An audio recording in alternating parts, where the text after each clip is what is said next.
আমি যখন দেখেছি আমি সারা রাত ঘুমাইতে পারি না যে একটা মেয়ের মাথাটা এরকম অবস্থা, কতটুকু খারাপ পর্যায়ে গেলে মানুষ এটা করতে পারে। বাচ্চাদের সাথে যে এটা হচ্ছে, যদি বিচার হতো তাহলে কিন্তু এটা হতো না। ওদেরকে যদি সাথে সাথে বিচার করা হতো ওরা এত সাহস পেত না। ওদের যদি রাস্তায় এনে মারা হতো, আমার মনে হচ্ছে যে এই যে বাচ্চাদের সাথে এটা হচ্ছে, আমাদের দেশে কিন্তু বলা হয় যে মিডিয়ার মেয়েরাও আমাদের কমেন্টসে গিয়ে দেখবেন গালাগালি করতেছে, তুমি এরকম খোলামেলা ড্রেস পরেছো বা ওর ড্রেস ভালো না এর জন্য রেপ হচ্ছে, মেয়েদের এখন ওয়েস্টার্ন কাপড় চোপড় পরে মেয়েদেরকে অনেক দোষ দেওয়া হয়। তো আমার তাদের কাছে প্রশ্ন, আপনারা যারা ওরকম বড়দের মতো বডি স্ট্রাকচারও হয়নি, তার সাথে এটা এরকমটা কেন হলো, সেই প্রশ্নটা আমার সবার কাছে। এবং আমরা মেয়েরা প্রতিনিয়ত তো এইগুলো স্বীকার হচ্ছি, আমাদের একটা ছবি পোস্ট করলে করছে, রাস্তায় বের হলে টিচ করছে, তো এগুলো চলছে, এগুলো আসলে আমরা প্রতিদিনই ফেস করি।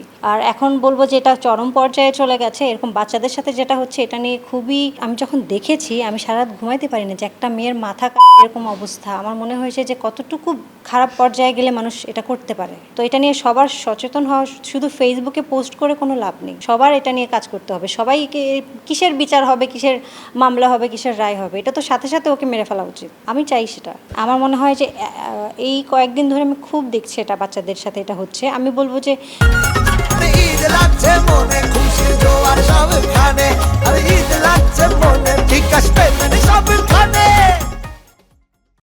বাচ্চাদের সাথে যে এটা হচ্ছে, যদি বিচার হতো তাহলে কিন্তু এটা হতো না। ওদের যদি রাস্তায় এনে মারা হতো, ওদেরকে যদি সাথে সাথে বিচার করা হতো, ওরা এত সাহস পেত না। আমার মনে হয় এটা আরও তাড়াতাড়ি এটার বিচার হওয়া উচিত।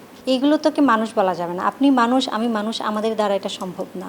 এরা হচ্ছে অমানুষ। অমানুষ ছাড়া কেউ কারো বাচ্চার সাথে, মানে কোনো ছোট বাচ্চার সাথে এটা করতে পারে না। আমার মনে হয় তাদেরকে মানুষ বলাটাও ভুল হবে, তাদেরকে অমানুষ বলা উচিত, তার থেকে নিচু কিছু থাকলে বলা উচিত। সব কিছু মিলে আমি বলবো যে আমাদের মেয়েদেরকে আরও স্ট্রং হওয়া উচিত। মানে সোশ্যাল মিডিয়াতে কী হয়, আমরা দেখে চুপ করে থাকি, ও ওকে ফাইন লিখেছে, আমরা পড়ি না। আমি অনেক আর্টিস্টদেরকে দেখি, তারা বলে যে এইগুলো পড়ো কেন, পড়বা না। আমার মনে হয় পড়া উচিত, ওদের সাথে সাথে ওদেরকে বলা, মানে রিপ্লাই করা উচিত, ওদেরকে অপমান করা উচিত, তাহলে এরা একটা সুযোগটা পাবে না আর করার। এবং একটা মেয়েকে নিয়ে এভাবে কথা বলা কীভাবে আসে, কারণ একটা মেয়ে দেখে তাই। একটা মেয়েকে নিয়ে যদি আপনার ভালো না লাগে আপনি দেখবেন না, আপনি কথা বলবেন না, বাট একটা মেয়েকে তো আপনি না জেনে না বুঝে গালি দিতে পারেন না।